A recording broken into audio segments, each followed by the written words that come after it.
Bonjour à tous chers abonnés spectateurs, aujourd'hui une vidéo un peu spéciale qui va une fois de plus se terminer par des tas de cadavres immenses et une humanité aux trois quarts détruite. Ouais, je suis en forme aujourd'hui moi. Après les guerres nucléaires, les guerres des ressources et les zombies, on va s'intéresser ici aux conséquences d'une gigantesque épidémie mortelle et ultra contagieuse sur l'humanité. Donc dans cette vidéo, on va s'intéresser aux potentielles causes de cette épidémie, aux réponses qui peuvent être mises en place dans le monde, et enfin on dessinera un scénario impliquant un super virus qui va déclencher une super épidémie, et on va voir ses conséquences sur l'humanité. Comment les gouvernements pourraient réagir, comment les personnes comme vous et moi seraient affectées, et comment des régions entières du globe pourraient sombrer dans le chaos, etc. Donc petit aparté, je vais vous dire tout de suite la différence entre une épidémie et une pandémie, donc la principale différence entre les deux mots est la zone d'action du virus. Une épidémie est restreinte à une région ou à une zone, alors qu'une pandémie est mondiale et dans plusieurs pays. Et bah ouais, ça fait un bail qu'on n'a pas eu de grosses pandémies qui ont tué des millions de personnes. En gros, au fur et à mesure que l'humanité progresse, la proportion de victimes dans la population diminue. Par exemple, la grippe espagnole en 1918, au lendemain de la Première Guerre mondiale, a fait entre 50 et 100 millions de morts dans le monde entier, pour une population mondiale d'environ 1,8 milliard de personnes. Mais la peste noire, durant l'année 1347, elle a causé la mort de 30 à 50 millions de personnes. Donc c'est moins que la grippe espagnole, mais comparé à la population de 400 millions d'individus, c'est vachement plus destructeur. Et alors que la grippe espagnole n'a pas bouleversé totalement notre civilisation, l'épidémie de peste au Moyen-Âge en Europe a littéralement massacré la société. Surtout la société européenne qui a mis des siècles pour s'en remettre. Et c'est ce genre de risque, du genre destructeur de civilisation, sur lesquels je vais me concentrer aujourd'hui. Alors comme d'hab avec ce genre de vidéo, je ne veux pas être alarmiste, bien que le risque est réel, n'oubliez pas que des plans sont faits, des précautions sont prises et que les risques d'une pandémie mondiale qui foutrait en l'air l'humanité restent assez faibles. Mais lavez-vous quand même les mains régulièrement, c'est important. Néanmoins, la menace reste très prise au sérieux par les autorités. Sur ce, faisons déjà un tour d'horizon des menaces existantes et découvertes aujourd'hui. Vous avez déjà sûrement entendu parler de certains de ces virus. On pense totalement au paludisme, à la malaria, à la dengue ou à la fièvre jaune. Tout un tas d'épidémies qui combinées font des centaines de milliers de morts chaque année. D'autres maladies sont universelles et frappent également les pays plus riches, bien que moins durement. Je pense notamment au sida, qui est présent dans les pays développés, ou bien la grippe. Donc la grippe saisonnière dans sa version la plus connue, que vous avez sûrement déjà chopé, vous qui regardez cette vidéo, et qui chaque année fait entre 300 et 650 000 morts, principalement des personnes âgées dans le monde. Alors la grippe c'est tout de même un truc horrible, car cette saloperie ne fait que muter constamment. C'est aujourd'hui le risque principal de pandémie identifié par l'OMS et à raison. Les mutations de ce virus, parfois dues aux antibiotiques, ont causé 4 pandémies majeures au XXe et au XXIe siècle. Alors tout d'abord la plus meurtrière qu'on a évoquée, la grippe espagnole, qui comme on l'a dit plus tôt a fait entre 50 et 100 millions de victimes, puis la grippe asiatique de 1957 qui a fait entre 2 et 4 millions de morts dans le monde, et on continue dans la joie et la bonne humeur avec la grippe de Hong Kong de 1968 qui était une mutation de la grippe précédente et qui cette fois a tué environ 1 million de personnes.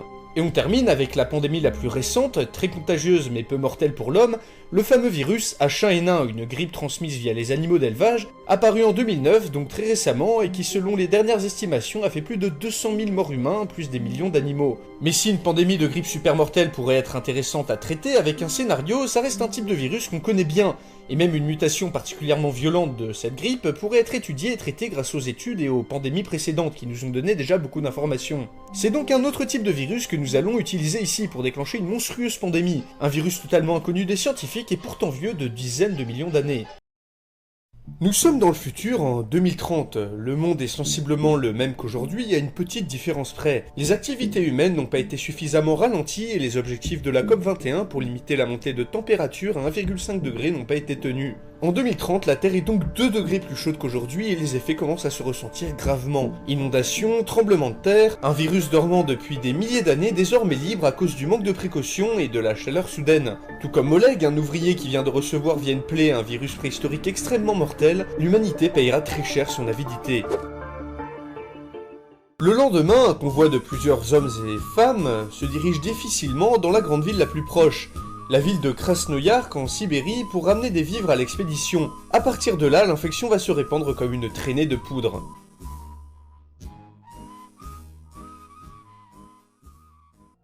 Donc intéressons-nous un peu ici à la vitesse et au mode de transmission du virus, en partant du principe que celui-ci est extrêmement contagieux et également qu'il n'affecte que les humains et pas les animaux ni les insectes. On peut identifier 3 modes de transmission principaux. Tout d'abord la contamination par voie orale à travers des sécrétions, donc des postillons, des éternuements, qui vont rentrer dans les narines des gens.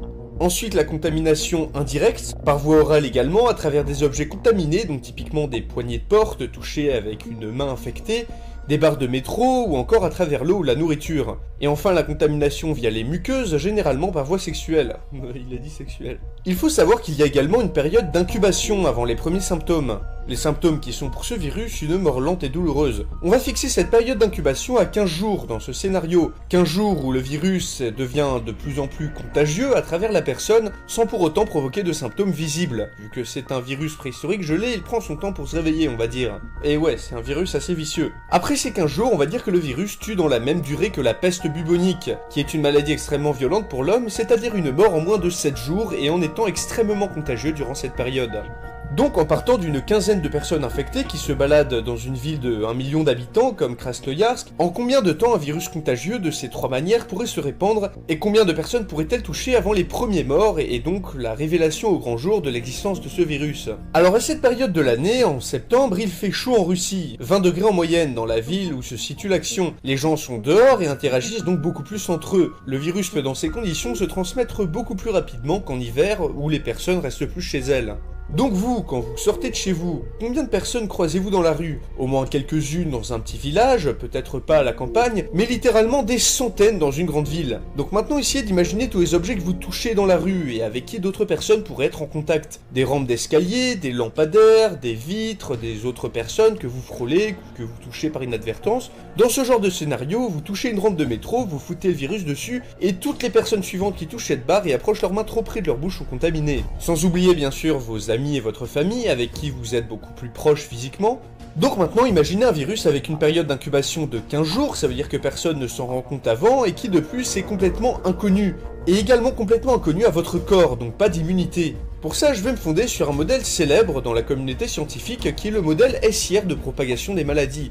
En gros, ce sont plusieurs équations permettant de dessiner une courbe qui va prendre en compte les infectés, les personnes résistantes, et ça dans une population donnée. C'est un modèle simple, mais qui pourrait nous donner une idée vague du nombre d'infectés en 15 jours avant que le virus ne se remarque et que les premières mesures soient prises. Et on va se demander à partir de 15 personnes infectées venant du gisement sibérien combien de temps une ville d'1 million d'habitants pourrait mettre pour se faire infecter totalement. Alors c'est pas le modèle parfait, mais ça suffira pour cette vidéo. On se rend compte avec cette équation que plus de 900 000 personnes pourraient avoir le temps d'être infectées en 15 jours avant que les premiers morts n'apparaissent. C'est-à-dire la quasi-totalité de la ville. Les personnes infectées dans la ville commencent aussi à montrer les premiers symptômes de la maladie, et les médecins locaux, après avoir pensé avoir affaire à une épidémie de grippe, prennent toute la mesure du danger lorsque des dizaines de personnes commencent à mourir les unes après les autres, de manière inexpliquée. À partir de ce moment-là, les autorités russes sont immédiatement mises au courant et envoient l'agence Rospodrenadzor, ce nom-là, qui est chargé d'empêcher la diffusion des épidémies, de mettre en place des mesures d'urgence au niveau local. Distribution de désinfectants, mesures de prévention, isolement des cas les plus graves, fermeture des lieux publics, instauration de la loi martiale et envoi de troupes de maintien de l'ordre dans la rue pour éviter des débordements. Quelques dizaines de morts et des milliers de malades auraient déjà suffi à provoquer des mesures aussi drastiques. L'Organisation mondiale de la santé, qui gère exactement ce genre de risque, est immédiatement prévenue par les Russes et va déclencher la phase 4 de son plan pandémie. Seulement une épidémie de cette ampleur, ultra mortelle, ultra contagieuse, n'est pas forcément un scénario qui sera directement envisagé par les autorités. Durant les jours suivant les premiers morts, les aéroports, les transports ne seront pas immédiatement fermés, ce qui permettra à certaines des 900 000 personnes infectées en 15 jours de transiter via des vols internationaux ou alors de partir de la ville en voiture ou en transport en commun. Ainsi, en moins de 15 jours, toutes les destinations de l'aéroport de la ville au minimum, c'est-à-dire les plus grandes villes russes, possèdent désormais des foyers infectieux qui se répandront comme une traînée de poudre, si on en suit toujours notre simulation. Alors que le virus préhistorique est en route pour anéantir l'humanité, un avion venant de Krasnoyarsk se dirige vers la seule destination internationale de l'aéroport, la ville de Pékin et ses 21 millions d'habitants. Les autorités russes commencent à être complètement dépassées par la situation. L'Organisation mondiale de la santé, immédiatement prévenue, a déclenché la phase 4 de son plan pandémie, qui consiste à contenir à tout prix le virus à l'intérieur de cette ville. Ainsi, des experts sont envoyés, une cellule de crise est mise en place pour tracer la propagation du virus. Donc avant de vous raconter comment ce virus préhistorique pourrait se propager dans le monde entier, je vais vous présenter ce que j'ai appelé l'échelle du chaos, qui va représenter les différents stades de l'épidémie dans une ville, ainsi que les événements principaux qui pourraient en résulter. C'est juste pour qu'on ait un référentiel. Et après avoir regardé la vidéo, si vous l'avez appréciée, n'hésitez pas à me mettre un petit pouce en l'air pour montrer votre soutien, ça me ferait super plaisir. Cette étape correspond à la prise de conscience que le virus est présent dans la ville et qu'il commence à faire ses premières victimes. À cette étape, il n'y a que quelques morts et certains ne sont même pas encore découverts, morts comme des merdes dans leur appart. Mais l'infection gagne du terrain. Les autorités sont au courant, mais le grand public n'est informé que partiellement pour ne pas déclencher de panique. Seulement dans l'ombre, des centaines de personnes s'activent pour tracer les malades et la propagation du virus. Des centres sont ouverts par les autorités et les différentes agences gouvernementales. Alertés par l'Organisation mondiale de la santé, les autorités de chaque région russe et de chaque pays potentiellement affecté vont tenter de tracer toutes les personnes ayant pu être en contact direct ou indirect avec le virus pour les isoler. Imaginez un peu quand ils se rendent compte que le virus est contagieux lors d'une grande majorité de contacts et qu'il est extrêmement mortel. Un programme pour développer un vaccin est immédiatement mis en place par le programme Outbreak Network de l'OMS qui vise à faire converger toutes les ressources disponibles pour la création d'un vaccin et l'arrêt de la propagation de l'épidémie. Hôpitaux, cliniques privées, laboratoires, Croix-Rouge, etc. Tout ce qui a un médecin dedans est mobilisé, même les étudiants en médecine sont prévus d'intervenir en cas de manque de personnel. On peut dire merci à l'épidémie H1N1 de grippe qui a permis à des mécanismes de réponse internationaux plus réactifs d'être mis en place. Mais malheureusement, ce ne sera pas suffisant ici. Car il faut savoir qu'un vaccin met généralement plusieurs années à être créé et coûte des centaines de millions de dollars. Il est donc peu probable qu'en si peu de temps un vaccin sauve l'humanité car le virus ici est totalement inconnu. Même si toutes les entreprises pharmaceutiques voudront le créer en premier car l'enjeu financier est gigantesque. Dans notre scénario, Krasnoïarsk, la première ville infectée, est arrivée à cette étape 2, la prise de conscience et la loi martiale. Donc on va la prendre comme exemple ici. Dans cette ville, le nombre de morts y atteint plusieurs milliers, les symptômes sont présents chez plusieurs dizaines de milliers de personnes dans la ville. Impossible de cacher une pandémie comme ça, et la situation devient déjà ingérable pour les autorités qui n'ont rien prévu de cette ampleur, et qui demandent désespérément de l'aide aux pays voisins. Le matériel médical venant déjà à manquer et les réserves étant presque vides.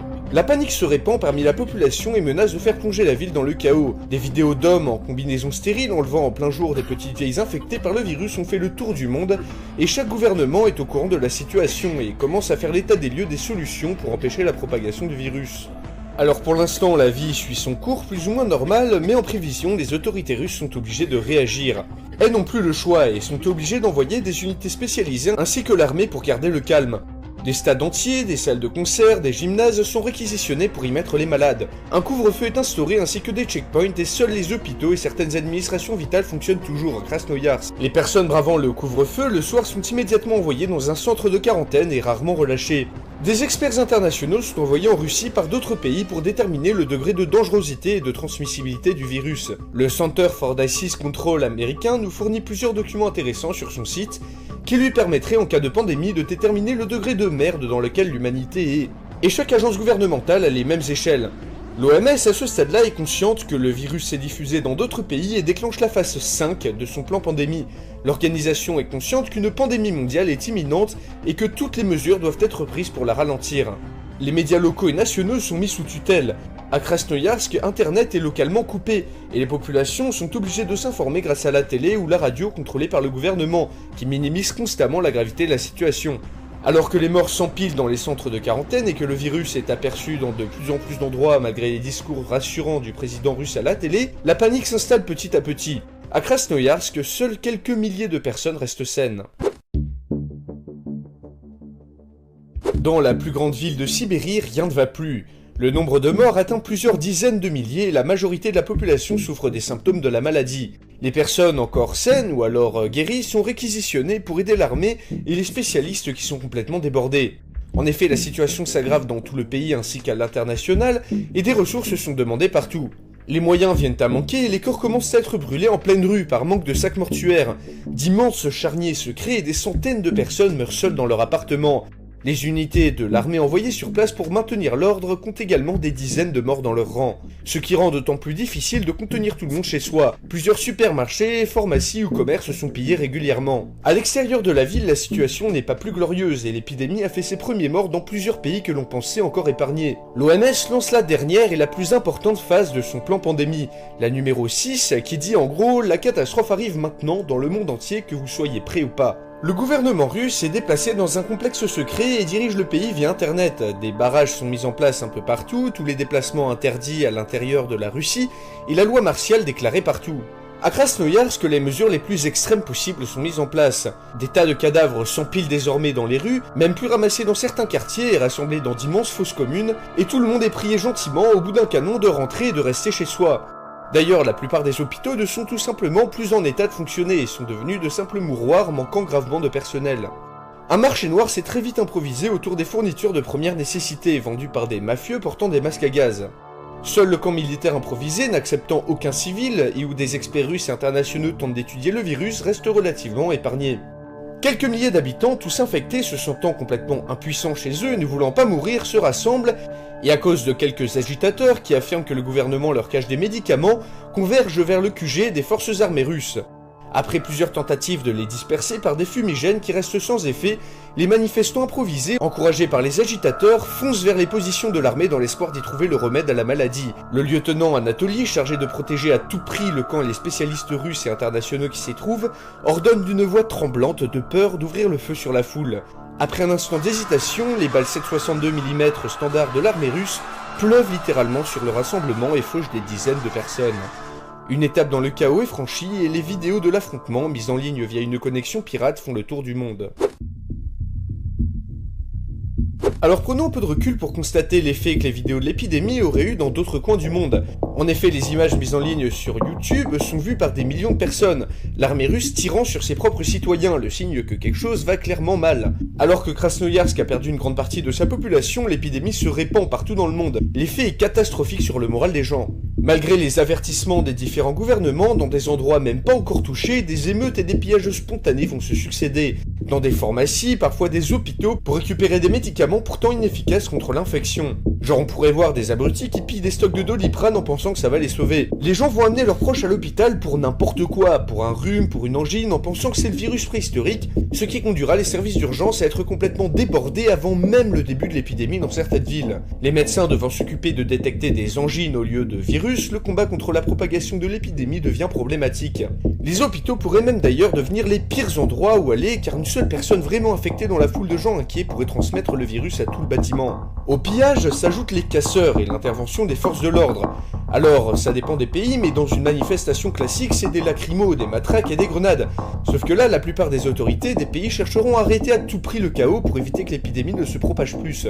Et malheureusement, les tirs contre la foule à Krasnoïarsk seront un événement qui se répétera sûrement dans de nombreux pays, et qui aggraverait encore plus la situation sociale. En gros, on pourrait avoir des villes à feu et à sang avant même l'arrivée du virus simplement à cause de la panique, des vidéos de massacres sur internet et de la censure des gouvernements.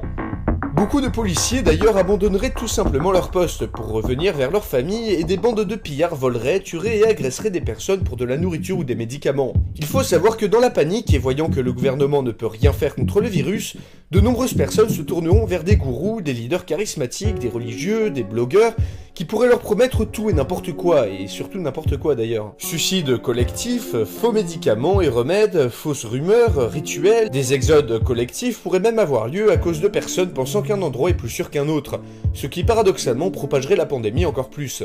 Des fake news seraient propagées à une vitesse hallucinante et pourraient parfois même prendre le pas sur les infos des gouvernements. On pourrait voir des émeutes, des morts et des millions de blessés déclenchés par des trolls sur internet. Dans cette situation, plus que jamais, le virtuel aura des impacts directs sur le réel. Des criminels et des agitateurs politiques pourraient profiter de la panique pour même lancer une lutte armée contre les autorités alors qu'elles sont à leur plus mal. À ce niveau, certains pays partiraient totalement en couille, comme à Krasnoïarsk où la situation n'est plus du tout sous contrôle.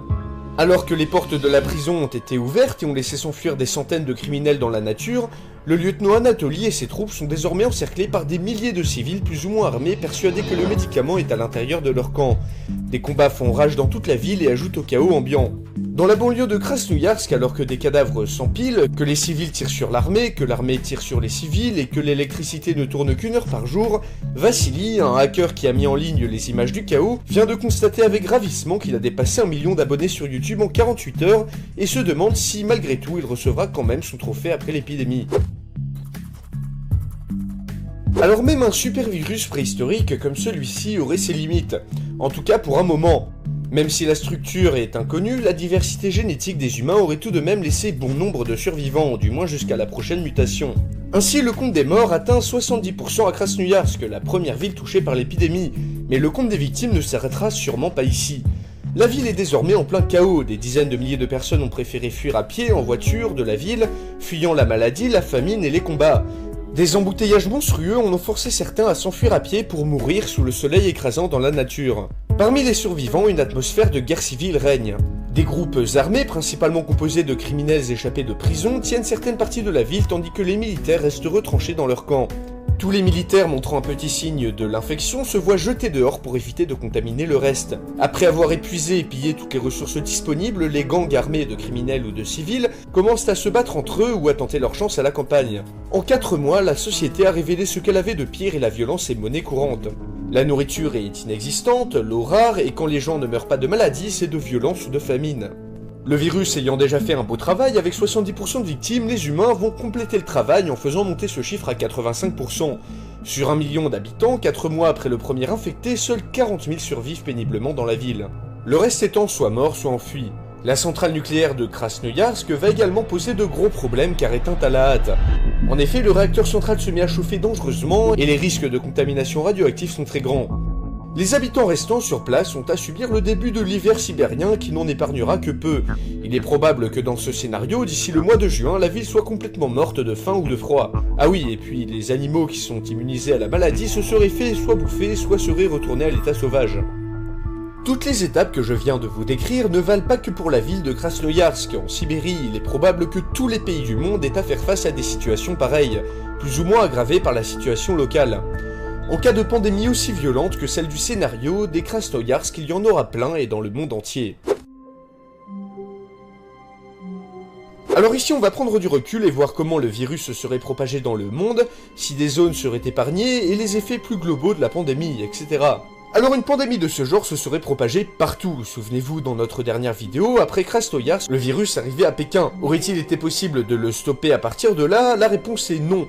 En gros, la période d'incubation aurait été trop longue avant que les Russes ne se rendent compte du danger, et Pékin, ville reliée au monde entier, aurait diffusé le virus à la Terre entière par air, mer et terre. La mondialisation des échanges commerciaux aujourd'hui aurait été encore plus forte en 2030, et bientôt toutes les zones reliées de près ou de loin au commerce international auraient été infectées.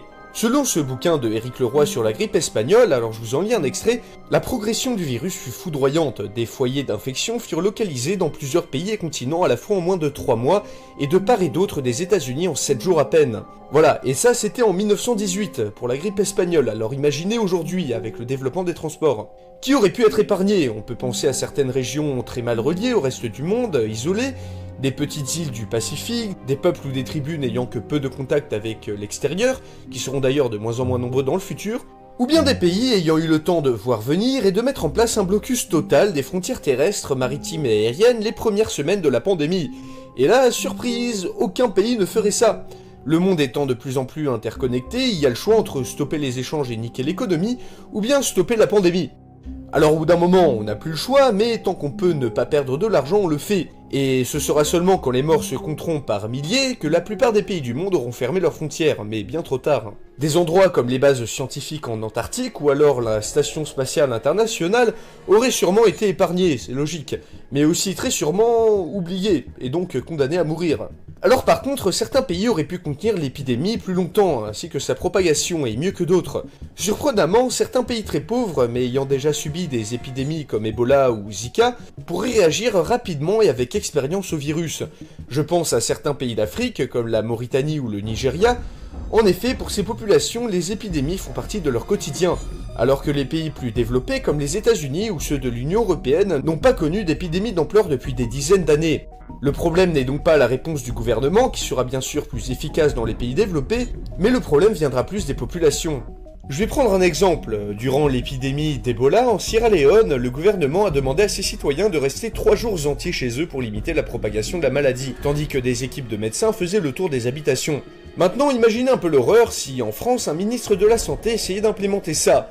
Mais je plains ce mec. Personne ne resterait chez soi. Personne n'aurait conscience du danger, tout simplement car nous ne l'avons jamais expérimenté pour de vrai. Les seules épidémies que nous connaissons, moi compris, viennent des médias et sont dans des pays lointains dont nous ne connaissons même pas le nom. D'ailleurs, le Sierra Leone, est-ce que vous savez le placer sur une carte? Selon moi, dans les pays développés, de nombreuses personnes n'auraient même pas conscience du danger mortel qui pourrait leur tomber dessus. Et quand les Parisiens se mettront à crever les uns après les autres du virus préhistorique et pas de la pollution pour une fois, lol, il sera trop tard pour rester chez soi. Alors ne nous emballons pas non plus, il est probable que la France s'en sorte bien mieux que le Sierra Leone durant une épidémie de cette ampleur. Mais par cet exemple, je voulais aussi démonter certaines idées préconçues comme quoi les pays pauvres sont incapables de réagir correctement en cas de pandémie. Certains ont au contraire une expérience que nous n'avons plus. Il faut être réaliste et se dire que de toute manière, rien n'est prêt pour contenir une pandémie pareille. Le nombre de lits, d'équipements, de préparation ne serait même pas suffisant pour les pays d'Europe, l'Australie et les États-Unis qui sont les mieux préparés. Alors imaginez un peu pour le reste du monde. Est-ce que vous saviez que les grandes banques et les grands acteurs économiques avaient des plans de prêt en cas de pandémie globale? Bah maintenant vous savez. Alors ce sont principalement des documents listant des bonnes pratiques, surtout pour les assurances-vie, sans blague, ou les centres financiers, pour préparer l'après-pandémie. Mais maintenant je suis tombé sur une étude d'une certaine Victoria Fan, de l'université de Hawaï, reprise par l'OMS qui calculait les pertes financières en fonction du nombre de morts. Selon elle, 700 000 victimes par an de pandémie veut dire 500 milliards de dollars en manque à gagner. Donc faisons un petit calcul, si l'épidémie fait 70% de victimes dans le monde, avec 8,5 milliards d'humains en 2030, on arrive à environ tant de dollars, ce chiffre de pertes financières. Donc trop, beaucoup trop, en gros des dégâts tellement gigantesques qu'il est absolument impossible de se préparer, et d'ailleurs le système économique mondial aurait été complètement détruit. Comme on l'a vu avec Krasnoïarsk, il faut rajouter aux victimes de la maladie les morts dues aux autres maladies, à la famine, aux violences, etc. Avec une pandémie aussi violente que ça qui n'épargne aucun pays, le monde reviendrait sûrement à sa population des années 50, c'est-à-dire 2,5 milliards d'individus, et sa population des années 1900 si on rajoute les morts d'autres causes, c'est-à-dire 1,5 milliard d'habitants. La nature reprendrait ses droits un peu partout. Et d'ailleurs, le virus pourrait muter pour devenir plus résistant et adapté à ces nouvelles conditions. Les conséquences écologiques de la disparition des humains seraient nombreuses, l'abaissement de la température, l'arrêt total du réchauffement climatique, mais aussi l'abandon des infrastructures critiques comme des centrales nucléaires ou alors des armes nucléaires même, qui provoqueraient des pollutions énormes dans certains endroits. L'humanité, au bord de la destruction, a payé très cher sa recherche effrénée de ressources, et d'ailleurs dans ce monde-là, les survivants envient très fortement les morts. Même si un vaccin avait fini par être développé, cela aurait sûrement été beaucoup trop tard pour éviter tous les morts. Alors la vidéo est déjà très longue, mais en l'écrivant, je me demandais tout de même à quoi ressemblerait le monde après cette pandémie. Quels seraient les pays survivants, les rapports de force, quelles seraient les régions désertes ou sinistrées, l'humanité arriverait-elle à revenir à son niveau de technologie d'avant l'épidémie? D'ailleurs, l'humanité survivra-t-elle tout court? Je vous propose donc de mettre en commentaire tous vos scénarios d'après-pandémie que je lirai avec attention. Je ferai d'ailleurs peut-être, éventuellement, une vidéo sur la suite de ce scénario. En tout cas, si vous avez aimé mon travail, n'hésitez pas à me mettre un pouce bleu et à vous abonner à la chaîne. Je suis très actif sur les réseaux sociaux, surtout Twitter, donc n'hésitez pas à me rejoindre dessus. Et en attendant, on se dit à la prochaine pour une nouvelle vidéo.